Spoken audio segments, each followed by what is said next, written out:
कक्षा 6 से बीएससी तक की भौतिक विज्ञान, गणित और विविध प्रतियोगी परीक्षाओं हेतु तो रीजनिंग एवं गणित की कक्षाएं निःशुल्क प्राप्त करें।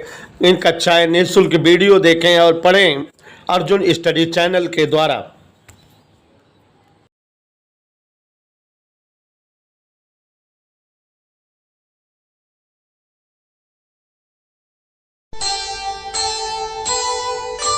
कर्म करे किस्मत बने, जीवन का यह मर्म, प्राणी तेरे हाथ में, तेरा अपना कर्म, तेरा अपना।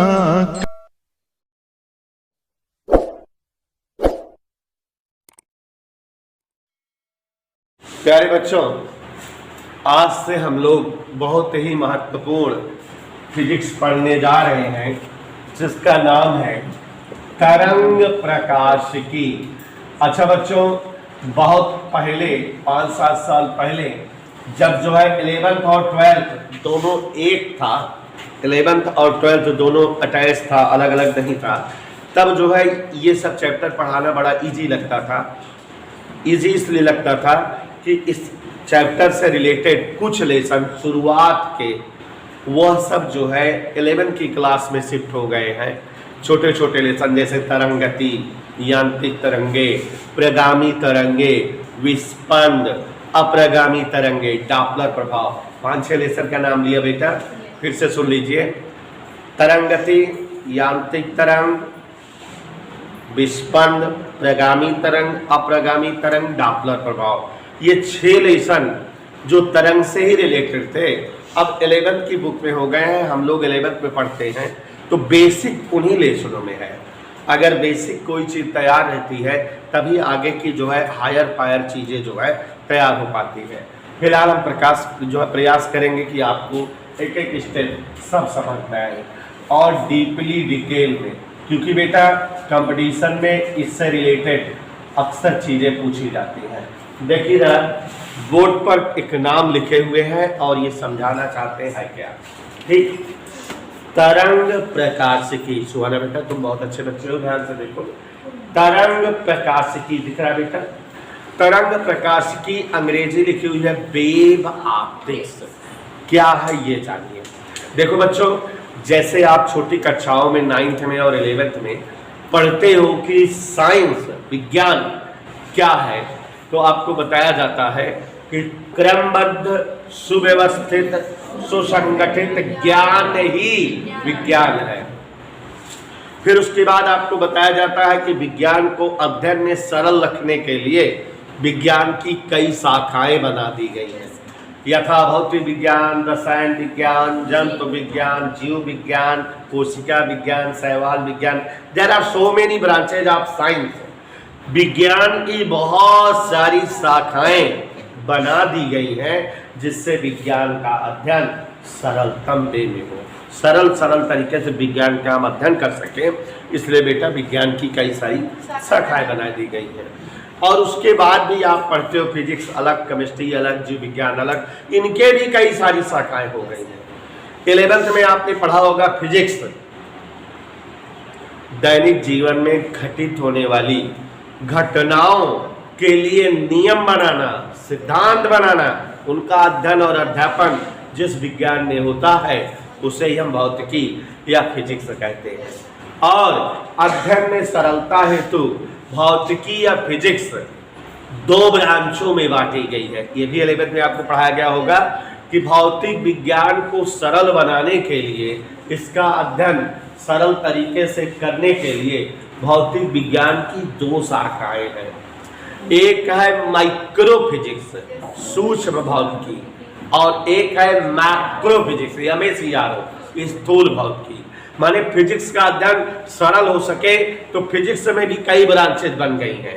11th में आपने पढ़ा है सूक्ष्म भौतिकी, स्थूल भौतिकी, भौतिक विज्ञान की 2 शाखाएं हैं। उसके बाद सूक्ष्म भौतिकी में भी 3 ब्रांच बन गई है, परमाणु भौतिकी, न्यूट्रॉन भौतिकी और जो है परमाणु भौतिकी, नाभिकीय भौतिकी और इलेक्ट्रॉन भौतिकी। और बेटा ये तीनों भौतिकी का हम आगे जो है अध्ययन करेंगे, हमको पढ़ने को मिलेगी। हम इसी क्लास में 12th में भी परमाणु भौतिकी भी पढ़ाऊंगा, इलेक्ट्रॉन भौतिकी भी पढ़ाऊंगा, नाभिकीय भौतिकी भी पढ़ाऊंगा। ये फिजिक्स की अलग अलग ब्रांचेज है। जो स्थूल भौतिकी फिजिक्स की जो दूसरी शाखा है उसमें बेटा 100 से ज्यादा ब्रांचेज हैं, शाखाएं हैं, जैसे कारिकी, गतिकी, स्थितिकी, चुंबकीय, प्रकाशिकी, उष्मागतिकी, तरंग प्रकाशिकी। ऐसे there are so many branches in our microphysics. स्थूल भौतिकी में बहुत सारी शाखाएं हैं भौतिकी की। तो वैसे ये तरंग प्रकाशिकी जो लिखी हुई है यह भी फिजिक्स की एक ब्रांच है, यह भी एक प्रकार की फिजिक्स है जिसमें हम प्रकाश के तरंगों संबंधित गुणों का अध्ययन करते हैं। मतलब अगर हमें इसको डिफाइन करना हो, इसको समझाना हो, तो भौतिक विज्ञान की वह शाखा, मतलब ये खुद एक प्रकार की भौतिकी है, भौतिक विज्ञान की वह शाखा जिसके अंतर्गत प्रकाश एवं प्रकाश का तरंग संबंधित प्रवृत्ति या गुणों का अध्ययन किया जाए, वेव ऑप्टिक्स या तरंग प्रकाश की कहलाती है। इधर क्लियर बेटा? फिजिक्स इतनी सरल सब्जेक्ट है नेहा कि नमोए से परिभाषा बन जाती है, सच में ना। तो कैसे बोलोगे बेटा? भौतिक विज्ञान की वह शाखा जिसके अंतर्गत प्रकाश का तरंगों संबंधित गुणों का अध्ययन किया जाए, वही जो है तरंग प्रकाश की कहलाती है। तो इसका मतलब प्रकाश हम जो अभी तक पढ़े 6-7 लेसन प्रकाश के बारे में पढ़े, उसमें प्रकाश के घटनाएं वगैरह बताई गई थी। इसमें बताया जाएगा कि प्रकाश भाई साहब तरंग होता है, तरंग जैसे गुण रखता है प्रकाश। तो आपको हम सबसे पहले प्रकाश के गुणधर्म समझाते हैं। यद्यपि प्रकाश वाले चैप्टर में हमने समझाया था, तो जो बच्चे नहीं समझे हैं उनके लिए है। पहले प्रकाश के गुणों को समझो, उसके बाद मैं आपको बताऊंगा कि चाचा न्यूटन आए और प्रकाश के बारे में अपनी लंतरानी ठोके, और वो प्रकाश के जो अपनी लंतरानी मारे उसको सही भी बताए, लेकिन बाद के साइंटिस्टों ने उनकी सारी लंतरानियों को गलत कर दिया। और एक साइंटिस्ट हुए हैं हॉलैंड के, जिनका नाम था हाइगेन्स। उन्होंने प्रकाश के संदर्भ में अपनी लंतरानी सेटअप की और जो सही साबित हुई है, ठीक है। लेकिन अच्छा ये बताओ कि अगर हम लोग बेटा पढ़ते हैं कोई चीज, कोई वैज्ञानिक कुछ आविष्कार किया, कुछ खोजा, लेकिन तमाम और वैज्ञानिक उसके आविष्कार को गलत साबित कर दे, तो फिर इसको पढ़ना ही नहीं चाहिए ना, बुक में इसका वर्णन रहना ही नहीं चाहिए। जो गलत हो गया, जो अमान्य हो गया, जो अकाट्य हो गया, उसको पढ़ना ही नहीं चाहिए, जानना ही नहीं चाहिए। तो लेकिन कभी कभी गलत वाली चीजें भी पढ़नी रहती है। क्यों? क्योंकि हो सकता है इसी के आधार पर ये वाले आए हो, या हो सकता है कि ये पूरी तरह से गलत ना हो। तो बाद में कुछ साइंटिस्ट ऐसे हुए हैं जिन्होंने देखा कि जो न्यूटन ने अपनी लॉजिक बताई थी प्रकाश के संदर्भ में, वो पूरी तरह से गलत नहीं है, उन्हें अकाट्य या गलत नहीं किया जा सकता। बाद में साइंटिस्टों ने, डी ब्रॉगली एक साइंटिस्ट थे, उन्होंने प्रूव किया कि प्रकाश में दोनों गुण होते हैं। न्यूटन के अनुसार प्रकाश कण भी होता है और हाइगेन्स के अनुसार प्रकाश तरंग भी होता है। माने प्रकाशवा में दोनों गुण पाए जाते हैं, कणिका गुण और तरंग गुण। माने लाइट हैज ड्वेल नेचर, प्रकाश में दोहरा द्वितीय प्रवृत्ति पाई जाती है। तो फिलहाल ये सब तो आगे हम लोग देखेंगे। तरंग प्रकाश की समझ में आया बेटा?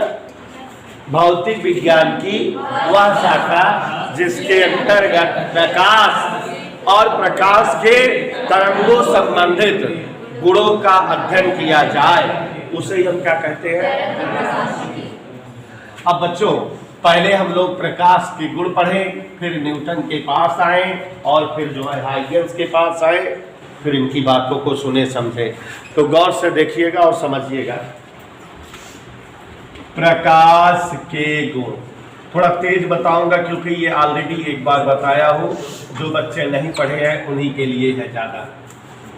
प्रकाश के गुण माने प्रकाश में क्या क्या प्रॉपर्टी होती है। अमिता यादव बोर्ड देखो, प्रकाश में क्या क्या प्रॉपर्टी होती है जो है ध्यान से देखिए। सबसे पहली बात बेटा कि प्रकाश अधूरा नाम है, प्रकाश का पूरा नाम होता है प्रकाशिकीय ऊर्जा।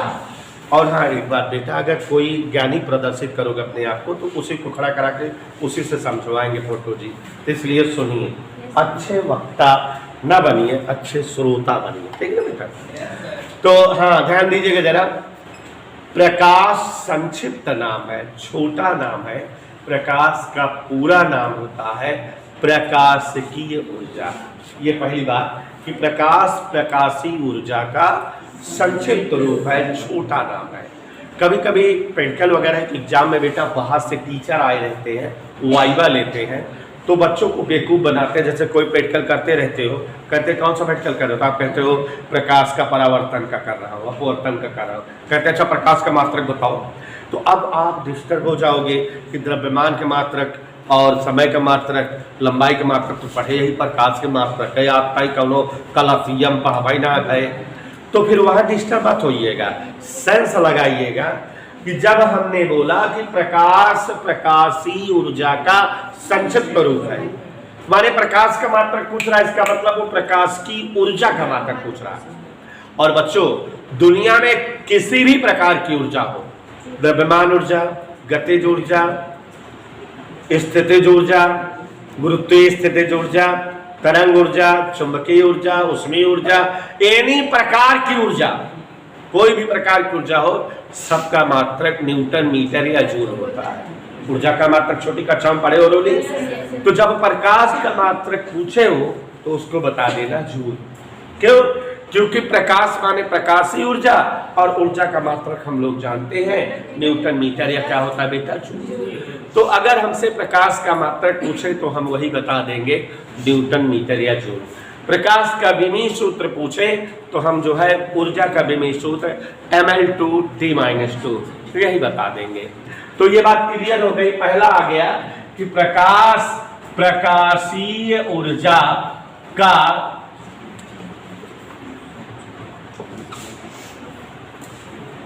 प्रकाशिकीय ऊर्जा का संक्षिप्त रूप है।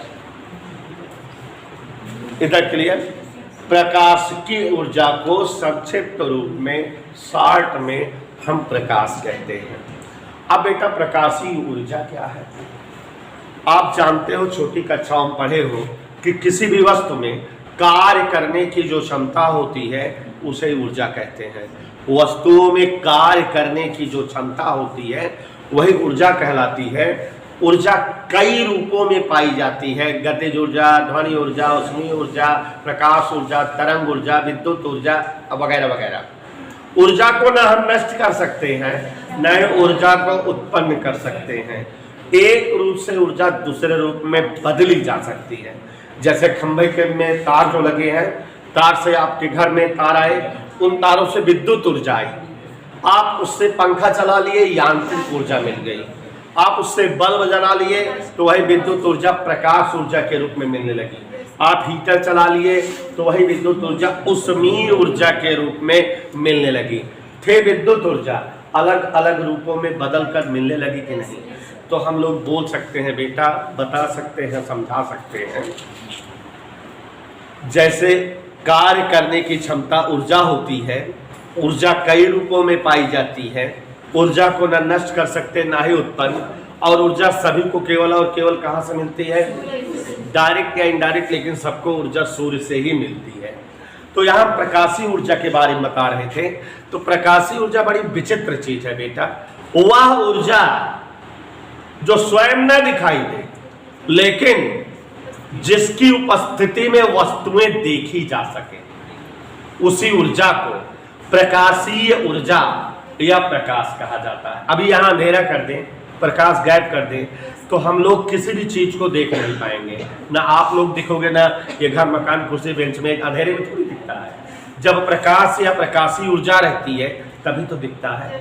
तो यहाँ पे प्रकाशीय ऊर्जा की परिभाषा बन जाती है उसमें, वह ऊर्जा जो स्वयं न दिखे लेकिन जो वस्तुओं को देखने में सहायक हो। जिस ऊर्जा की उपस्थिति में वस्तुएं देखी जा सके, उसी ऊर्जा को प्रकाशीय ऊर्जा या प्रकाश कहा जाता है। बात समझ में आई बेटा? तो आपको हम प्रकाश के गुण बता रहे थे। पहला गुण बताए कि प्रकाश प्रकाशीय ऊर्जा का संक्षिप्त रूप है। फिर बता रहे थे कि जो ऊर्जा वस्तुओं को देखने में सहायक हो, उसी ऊर्जा को प्रकाशीय ऊर्जा या इधर क्लियर। अब बेटा ये प्रकाशीय ऊर्जा या प्रकाश है कहाँ? सूर्य के पास, और सूर्य से पृथ्वी तक आता है प्रकाश। और ये जिस रास्ता से हिंडोला जी आता है, कौन? प्रकाशीय ऊर्जा या प्रकाश। जिस रास्ते से होता हुआ प्रकाश जो है सूर्य से पृथ्वी तक आता है, प्रकाश द्वारा तय पथ प्रकाश की किरण कहलाती है। इधर क्लियर? तो माने प्रकाश प्रकाशीय ऊर्जा का संक्षिप्त रूप है। ये समझ में आया बेटा कि प्रकाश प्रकाशीय ऊर्जा का शॉर्ट फॉर्म है। हम जो है आम बोलचाल में सुविधा के लिए प्रकाशीय ऊर्जा को प्रकाश कह लेते हैं। और प्रकाशीय ऊर्जा क्या है? वह ऊर्जा जो वस्तुओं को देखने में, ठीक है, देखने में सहायक हो। माने समझा क्या बोलोगे? जिस ऊर्जा की उपस्थिति में वस्तुएं दिखाई दें, वही ऊर्जा प्रकाशीय ऊर्जा या क्या कहलाती है? अगला गुण जानिए कि प्रकाश द्वारा तय पथ। अभी बताया बेटा कि प्रकाश जिस पथ पे चलता है, प्रकाश द्वारा तय पथ क्या कहलाता है? प्रकाश की किरण। इधर क्लियर? और बच्चों कई सारी किरणें जब रहती हैं, प्रकाश किरणों का समूह किरण पुंज कहलाता है, बीम ऑफ लाइट कहलाता है। और बच्चों प्रकाश सूर्य से जब पृथ्वी तक आता है तो प्रकाश की सबसे बड़ी खासियत है कि यह सीधी रेखा में चलता है। प्रकाश की खासियत बता रहा हूं कि प्रकाश जो है सीधी रेखा में चलता है। प्रकाश का संचरण हमेशा कैसे होता है? प्रकाश हमेशा सदैव हरदम सीधी रेखा में चलता है। इसको प्रूव कर सकते हो बेटा। अगर अभी जो है दफ्ती के टुकड़े ले लो, क्या बेटा? दफ्ती के टुकड़े, और यहाँ मान लो 2 मीटर ऊंचा एक डंडा गाड़ दो, और इस तरह से 10 डंडे 2-2 मीटर की ऊंचाई पर गाड़ दो वहां तक। सारे डंडे समान ऊंचाई पर है और सभी पर एक दफ्ती का टुकड़ा सब पे लगा लो। और अगर बीचों बीच में दफ्ती के टुकड़े में होल करो पहले वाले में, और उसी सीट में सब टुकड़े में होल कर दो।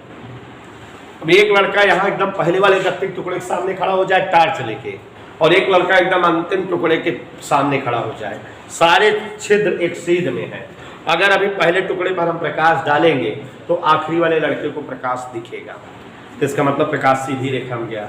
लेकिन अगर अभी हम एक टुकड़े में बीचों बीच में छेद करें, इधर वाला जो टुकड़ा समान ऊंचाई पर है उसमें कोने में छेद कर दें, इधर वाले टुकड़े में इस कोने में छेद कर दें।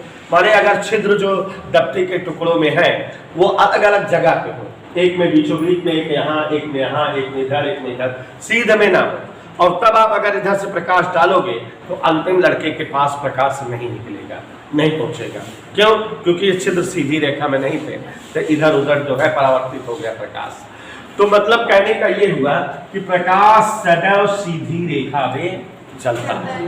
प्रकाश का संचरण हमेशा कैसे होता है बेटा? बात समझ में आ रही है? उसके बाद यहाँ पर जानिए प्रकाश का संचरण निर्वात में होता है। माने प्रकाश निर्वात में चलता है। इसे ध्यान दो, प्रकाश निर्वात में चलता है। माने प्रकाश को चलने के लिए किसी माध्यम की आवश्यकता नहीं है, यह निर्वात में चल सकता है। देखो आप लोग इसको कैसे प्रूव करोगे? जैसे कभी कभी बल्ब होता है तो बोला जाता है, छोटी कक्षा में पढ़े हो कि बल्ब के भीतर की वायु निकाल ली जाती है, बल्ब में निर्वात किया जाता है, और फिलामेंट में जब करंट पहुंचता है वो चमकता है तो उसका प्रकाश बाहर आता है कि नहीं? इसका मतलब प्रकाश निर्वात में चल सकता है। और एक बात दीपिका बता रही है कि जैसे हमारी पृथ्वी है, पृथ्वी के 7-8 किलोमीटर ऊंचाई तक वायुमंडल है, माने केवल 7-8 किलोमीटर ऊंचाई तक माध्यम है। उसके भी ऊपर जब जाओ, वायुमंडल के ऊपर जाओ तो कुछ भी नहीं है, तो वहां क्या है? निर्वात। और ऊपर चले जाओ तो चाचा सूरज है। कौन चाचा? तो वो क्या निकालते हैं? तो प्रकाश पहले निर्वात में आता होगा, उसके बाद वायुमंडल में होकर के तब पृथ्वी पर आता होगा। तो अगर प्रकाश निर्वात में न चल सकता तो फिर यहाँ आता नहीं है। तो मतलब प्रकाश का संचरण निर्वात में होता है। प्रकाश निर्वात में चलता है, प्रकाश के संचरण के लिए किसी माध्यम की आवश्यकता नहीं होती। और जब कोई वस्तु बिना माध्यम के चलती है तो उसे विद्युत चुंबकीय तरंग कहते हैं। ऐसी समस्त तरंगे जिनके संचरण के लिए माध्यम की आवश्यकता ना हो वही तरंगे विद्युत चुंबकीय तरंगे कहलाती हैं। तो माने बेटा प्रकाश विद्युत चुंबकीय तरंग है क्योंकि इसका संचरण बिना माध्यम के होता है। और बेटा प्रकाश जब जो है निर्वात में चलता है तो ये बहुत उच्च वेग से 3 × 10⁸ मीटर पर सेकेंड के वेग से चलता है। इतना वेग आज तक दुनिया में किसी वस्तु का नहीं है। माने प्रकाश निर्वात में बहुत तेज चलता है, निर्वात में चलता है लेकिन बहुत तेज। और ये कैसी तरंग है? विद्युत चुंबकीय तरंग है। अच्छा एक चीज और, निर्वात में चलने के बाद वायुमंडल मिलता है ना, प्रकाश उसमें भी चलता है। ठीक है, अभी जैसे एक कांच का बर्तन लो, उसमें जल भर दो, बर्तन के इस तरफ बल्ब लगा दो, बल्ब का प्रकाश बर्तन के उधर भी जाएगा, माने जल में होकर प्रकाश उधर चला जाएगा। तो प्रकाश का संचरण माध्यम में भी होता है, प्रकाश माध्यम में भी चलता है। प्रकाश का संचरण माध्यम में भी होता है। हाँ, माध्यम में प्रकाश का वेग थोड़ा कम होता है, माध्यम में वेग निर्वात की अपेक्षा कम रहता है। तो यहाँ ध्यान दीजिए जरा, प्रकाश के गुणधर्मों के बारे में एक एक स्टेप में हमने एक्सप्लेन किया। आप सभी लोग ध्यान दीजिए, समझने का प्रयास करिए। प्रकाश प्रकाशीय ऊर्जा का, देखो बेटा अगर समझते रहोगे तो थ्योरी वाले चैप्टर है जल्दी से याद हो जाएंगे। प्रकाश प्रकाशीय ऊर्जा का संक्षिप्त रूप है। प्रकाशीय ऊर्जा को शार्ट में ही प्रकाश कहा जाता है। अब प्रकाशीय ऊर्जा क्या है? वह ऊर्जा जिसकी उपस्थिति में वस्तुएं दिखाई दें प्रकाशीय ऊर्जा कहलाती है। माने जो ऊर्जा स्वयं न दिखे लेकिन वस्तुओं को देखने के लिए जो ऊर्जा सहायक हो वही ऊर्जा क्या कहलाती है? प्रकाशीय ऊर्जा। फिर उसके बाद बताए बेटा कि प्रकाश सूर्य से पृथ्वी तक जिस पथ द्वारा आता है, प्रकाश द्वारा तय पथ प्रकाश की किरण कहलाती है। उसके बाद आपको बताया बेटा कि प्रकाश का संचरण सदैव सीधी रेखा में होता है। प्रकाश सदैव सीधी रेखा में चलता है, इसका संचरण सीधी रेखा में होता है। प्रकाश का संचरण निर्वात में हो सकता है। प्रकाश को चलने के लिए किसी भी माध्यम की आवश्यकता नहीं होती, अर्थात प्रकाश विद्युत चुंबकीय तरंग है। प्रकाश का संचरण माध्यम में भी होता है और जब प्रकाश माध्यम में चलता है तो इसका मतलब बेटा प्रकाश का वेग जो है निर्वात की अपेक्षा माध्यम में कम होता है। Is that clear? उसके बाद तमाम विद्वानों ने प्रकाश की बहुत और घटनाओं का वर्णन किया कि प्रकाश में ये घटनाएं होती हैं। आप ये सब पीछे पढ़े हो, जैसे हम नाम ले रहे हैं, प्रकाश में परावर्तन होता है। नाम आपने सुना है कि किसी तल पर प्रकाश की किरणें टकराती हैं, टकरा के वापस लौट जाती हैं। तो यहाँ उस घटना का वर्णन नहीं कर रहे, बस नाम ले रहे हैं। प्रकाश में क्या होता है? परावर्तन होता है। प्रकाश में अपवर्तन होता है, प्रकाश में विवर्तन होता है, प्रकाश में वर्ण विक्षेपण, जैसे प्रिज्म से प्रकाश गुजरता है तो अवयवी रंग की किरणों में विभक्त हो जाता है। प्रकाश में परावर्तन, प्रकाश में अपवर्तन, प्रकाश में विवर्तन, प्रकाश में रुक्ष परावर्तन, प्रकाश में वर्ण विक्षेपण, ये घटनाएं होती हैं। प्रकाश में कुछ तरंग संबंधित घटनाएं भी होती हैं। प्रकाश में व्यतिकरण, प्रकाश में विवर्तन, प्रकाश में ध्रुवण, प्रकाश में डॉपलर प्रभाव, यह सारी घटनाएं भी प्रकाश में होती हैं। प्रकाश की कुछ घटनाएं आगे चैप्टर्स मिलेंगे, हम उनमें पढ़ेंगे, यहाँ केवल नाम ले रहे हैं। जैसे अगर यहाँ कोई धात की प्लेट ले लो बेटा और उस पर प्रकाश चाचा को गिरने दो, माने धूप कैसे लगाए खड़ा रहा, कुछ देर बाद प्लेट से इलेक्ट्रॉन निकलने लगते हैं। इस घटना को प्रकाश में वैद्युत प्रभाव कहते हैं। तो माने प्रकाश में वैद्युत प्रभाव होता है। एक साइंटिस्ट है कॉम्पटन, प्रकाश में कॉम्पटन प्रभाव खोजे हैं। प्रकाश में रमन प्रभाव होता है, प्रकाश में प्रकीर्णन होता है। यही सब प्रकाश के गुणधर्म है। तो इतनी बातें तो आप समझ गए, लेकिन और घटनाओं का केवल आप नाम जानिए।